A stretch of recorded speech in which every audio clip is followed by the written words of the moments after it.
The angel of death, the shadow that walks with man. From the very beginning of human history, there has been one truth no man can escape. It does not matter whether king or beggar, strong or weak, young or old. All men, sooner or later, meet the same silent visitor, death. But the question is this: is death simply the body failing, the end of breath, the shutting of the eyes? Or is there someone who comes for us? An angel, a being sent from the other side, whose task is to gather the souls of men. The Bible and ancient writings whisper of such a figure. The angel of death.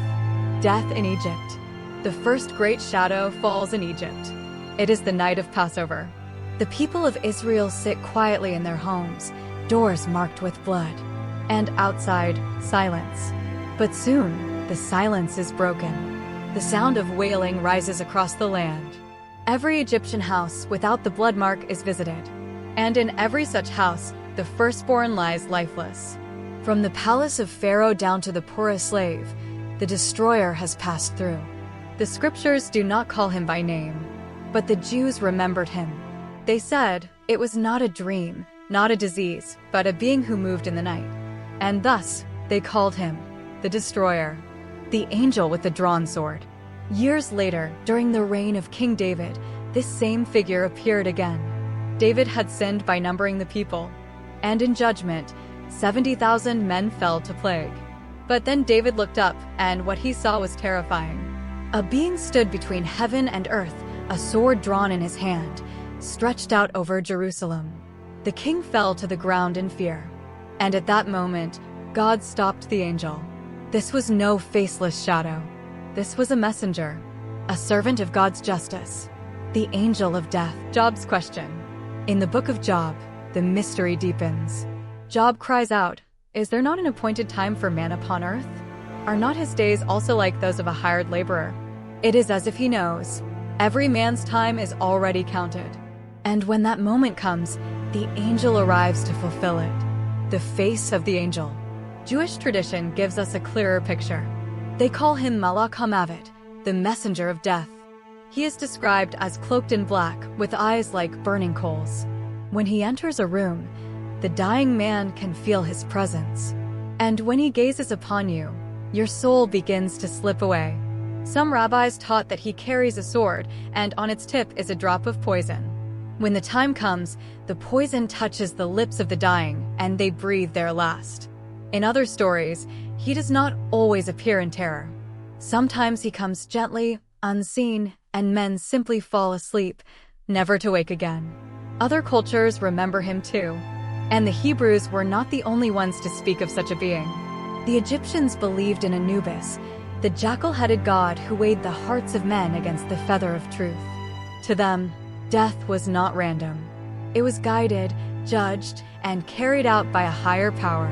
The Greeks spoke of Thanatos, a winged spirit of death, twin brother of sleep. They imagined him as dark, quiet, and unavoidable. He was not always cruel, but he was always inescapable. And in Islam, the angel of death is known as Azrael. It is said that he holds a great scroll with every name written upon it. When the time of a man comes, the name is struck out, and Azrael goes forth to claim his soul, the angel in the New Testament. Even the New Testament hints at this terrifying figure. In the book of Acts, King Herod sits proudly on his throne, dressed in royal garments, receiving worship as though he were a god. But suddenly, he collapses. The people watch in horror as he is struck down, eaten by worms, and dies. The text simply says, "An angel of the Lord struck him." Could it be the same angel of death who walked in Egypt and stood before David? And then comes Revelation. The Apostle John sees a pale horse. Its rider is called Death, and Hades follows close behind him. Power is given to them to kill a fourth of the earth, with sword, with famine, with plague, and with beasts. Is this rider the angel of death himself? Or is he the very spirit of death personified? The vision leaves us with more questions than answers. Fear and hope. So who is the angel of death? A monster? A demon? Or a servant of God, carrying out his command? Some believe he is a fallen angel, one who delights in suffering. Others insist he is loyal to God, not evil, but necessary. For even death, they argue, must serve the will of the Creator. But here is the greatest mystery of all. If death has an angel, then death is not random. It is an appointment. And the angel of death is merely the one sent to keep it, the last enemy. And yet, even this fearsome being has an end. For Paul writes in 1 Corinthians, the last enemy to be destroyed is death. If death is an angel, then even he will one day fall.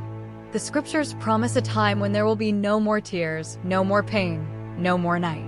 A time when death itself is cast into the lake of fire. Until that day, the angel of death continues his silent work. Sometimes in war, sometimes in famine, sometimes in the quiet of old age. But always certain, always near, the shadow who walks beside every man, the angel of death.